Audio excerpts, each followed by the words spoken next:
इस दुनिया में हर इंसान की जिंदगी में मिठास होती है, लेकिन कुछ जिंदगियों में वो मिठास मेहनत और आंसुओं से बनती है। ये कहानी है राहुल की, एक गरीब लड़के की, जिसकी किस्मत में गरीबी लिखी थी, लेकिन हौसले में भगवान का भरोसा। आज पेट में आग लगी है, कल से कुछ खाया नहीं। माँ, आज बाजार में किस्मत आजमाऊंगा, भगवान चाहेंगे तो कुछ बिक जाएगा। बेटा, अगर थक जाओ तो लौट आना, मैं तुझे टूटता नहीं देख सकती। जिस उम्र में बच्चे सपने देखते हैं, राहुल उस उम्र में जिम्मेदारियां ढो रहा था। राहुल मिठाई लेकर बाजार में बेचने जाता है। गांव का बाजार बहुत बड़ा था। राहुल ने सोचा, अगर मैं किसी बड़ी मिठाई की दुकान के पास बैठूं, तो मेरी मिठाई भी जल्दी बिक जाएगी। इतनी फीकी मिठाई कौन खाएगा भाई?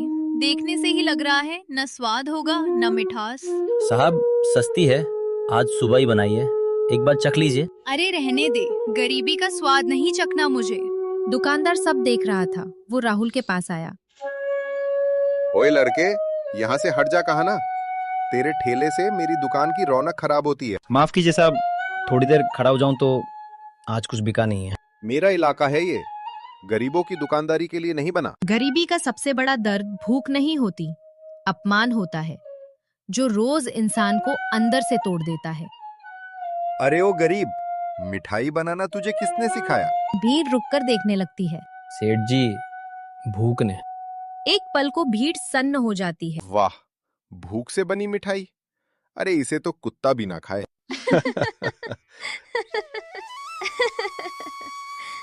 सही कहा सेठ जी, मिठाई भी इज्जत देखकर खानी चाहिए। सेठ जी, कुत्ते को भी भूख लगती है, और जब भूख लगती है तो वो स्वाद नहीं देखता। बहुत जबान चलने लगी है तेरी। याद रख, गरीब की औकात सिर्फ हाथ फैलाने की होती है। उस दिन राहुल के हाथ कांप रहे थे, लेकिन आंखों में आंसू नहीं थे, क्योंकि वो रोने से ज्यादा कुछ करने में विश्वास रखता था। वो जानता था, आज हंसने वाले ही कल उसकी मेहनत का स्वाद चखेंगे। इन सब घटनाओं के बाद राहुल भगवान विष्णु के मंदिर जाता है। पग टिमटिमा रहा है, शंख की हल्की दूर से आती आवाज। दीवार पर भगवान की परछाई कांप रही है। हे भगवान विष्णु, अगर गरीबी मेरा कर्म है तो मैं उसे स्वीकार करता हूँ। मेरे फटे कपड़े, लोगों के ताने, रोज का अपमान सब सह लूंगा प्रभु, लेकिन माँ की बीमारी, ये किस पाप की सजा उतर। राहुल माथा जमीन से लगाता है। क्या मैंने किसी का हक मारा था? क्या मैंने किसी को भूखा सुलाया था? फिर मेरी माँ क्यों हर रात दर्द से कराती है? मुझे अमीर नहीं बनना, न बड़ी दुकान चाहिए, न सोने चांदी का ढेर। राहुल के आंसू जमीन पर गिरते हैं। बस इतना काबिल बना दो प्रभु कि माँ को भूखा ना सोना पड़े।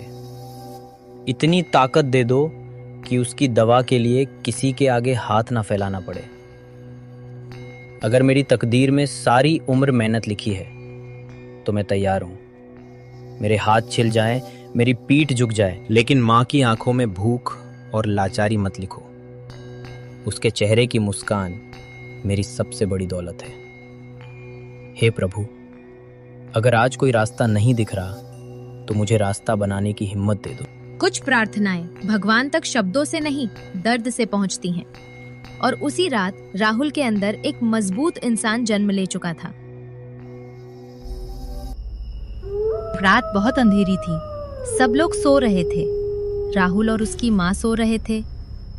हवा में कमल की सुगंध, शंख और चक्र की दिव्य आभा। समय जैसे थम सा जाता है। राहुल, सफलता को शॉर्टकट से नहीं, श्रद्धा से पाया जाता है। मैं तुम्हें जादू नहीं दे रहा, क्योंकि जादू पल भर का होता है। मैं तुम्हें शुद्धता दे रहा हूं, विचारों की शुद्धता, कर्म की शुद्धता और नियत की शुद्धता। प्रभु, मैं योग्य हूँ? मैं तो रोज हारता हूँ, रोज अपमान सहता हूँ। जो मेहनत से नहीं डरता वही योग्य होता है। जो गिरकर भी दूसरों को दोष नहीं देता, जो भूखा रहकर भी ईमान नहीं बेचता, वही मेरा प्रिय होता है। याद रखना राहुल, जब हाथ साफ हो और मन सच्चा हो तो साधारण काम भी असाधारण बन जाता है। प्रभु, मैं कभी शॉर्टकट नहीं चुनूंगा, मेहनत से डरूंगा नहीं, चाहे रास्ता कितना भी लंबा क्यों ना हो। बस यही वरदान है। कल जब तुम मिठाई बनाओगे तो उसमें सिर्फ स्वाद नहीं, तुम्हारी आत्मा होगी। और जिस दिन लोग उस मिठाई का सम्मान करेंगे, उस दिन वे तुम्हारी मेहनत को भी नमन करेंगे। जाओ राहुल, समय तुम्हारी परीक्षा लेगा, लेकिन परिणाम तुम्हारी सच्चाई लिखेगी। ईश्वर हर किसी को धन नहीं देता, लेकिन जो सच्चे होते हैं उन्हें दिशा जरूर देता है। और राहुल को उस रात अपनी दिशा मिल चुकी थी। अगली सुबह राहुल के घर में अब राहुल के हाथ नहीं, उसका विश्वास चल रहा था। राहुल मिट्टी के चूल्हे के पास बैठा है। चेहरे पर थकान नहीं, शांति है। हर चम्मच में माप, हर आंच में संयम और हर सांस में श्रद्धा। नारायण, मेरे हाथों को सच्चाई देना। मिठाइयों के नाम वो खुद लिखता है, कांपते लेकिन विश्वास भरे हाथों से। नारायण अमृत लड्डू, विष्णु केसर पेड़ा, लक्ष्मी कृपा बर्फी, तुलसी मधुर मिठास। ये मिठाइयाँ बाजार के लिए नहीं बनी थीं, ये तो परीक्षा थी। और जब इंसान ईमानदारी से कर्म करता है तो भगवान स्वयं ग्राहक बनकर आते हैं। आज उसकी मिठाई बिके या ना बिके, लेकिन उसका विश्वास कभी खाली नहीं लौटेगा। राहुल मिठाई के थैले लेकर बाजार आता है। भाई, ऐसी मिठाई तो मैंने जिंदगी में पहली बार खाई है। ये सिर्फ मीठी नहीं है, दिल को भी सुकून दे रही है। क्या सच में कुछ अलग है इसमें? हाँ भाई, जैसे माँ के हाथ का खाना। बाबा, मैंने सिर्फ ईमानदारी से बनाया। भीड़ अब रुकने के बजाय और बढ़ती जाती है। जिस ठेले को कल तक लोग नजरअंदाज करते थे, आज वही ठेला सम्मान का केंद्र बन चुका था। और राहुल समझ गया, विश्वास से बनी चीजें खत्म नहीं होती, वे बढ़ती जाती हैं। इस लड़के को रोकना होगा, वरना लोग मेरी दुकान भूल जाएंगे। ये सब ढोंग है, झूठे नाम, झूठी श्रद्धा।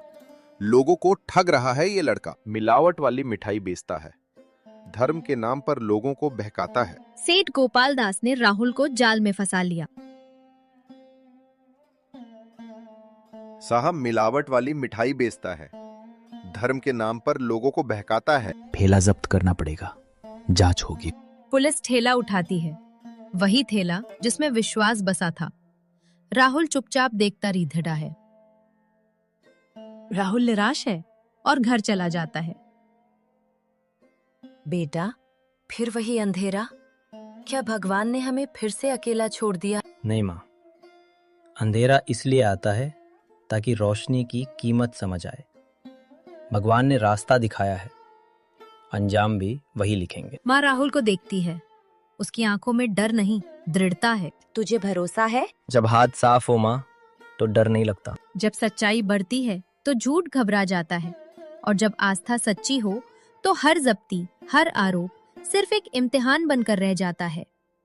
राहुल जानता था, ये अंत नहीं है, ये तो उस कहानी की शुरुआत है जिसे अब कोई सेठ नहीं रोक सकता।